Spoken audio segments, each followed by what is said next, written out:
It is expected to be partially up and running at CVG, by the way, by next year. In today's edition of Move Up Cincinnati, 9 on your sides, Paola Suro brings you an update on Amazon's new cargo hub at CVG and how it could have an impact on your travels. Paola.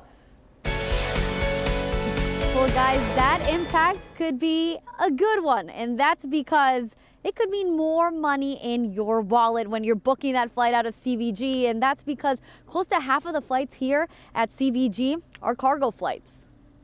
The new Amazon Cargo Hub at CVG, expected to be partially up and running by 2020, will bring thousands of jobs, more traffic to northern Kentucky, and, well, cheaper flights. Because half of the flights are cargo flights, which has lowered landing fees, which has allowed us to attract lower cost carriers. So it's all part of a strategy that is really working for the entire region. Brent Cooper, president and CEO of the Northern Kentucky Chamber of Commerce, says those lower flights also mean more visitors to the prospering region. We now have the lowest cost flights, cheaper than Columbus, Dayton, Indianapolis, Lexington, Louisville.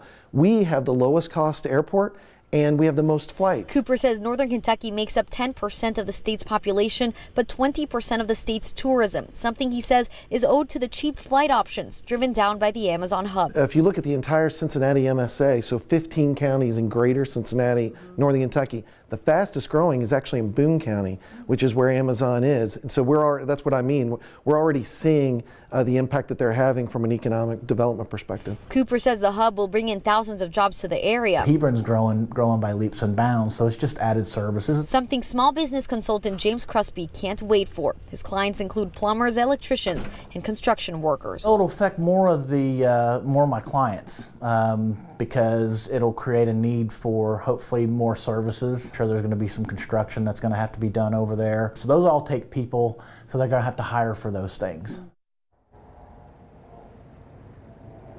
And guys, just to put it into perspective, Brent Cooper actually compares this growth that we're seeing already here in Northern Kentucky to the growth that Louisville saw back when UPS started out there. Because in Louisville, he said that they saw over 170 businesses were created or developed there in the area. So that's something that's exciting for the area. That's what he said as well. But for now, we're live in CVG. I'm Paola Suro, 9 on your side.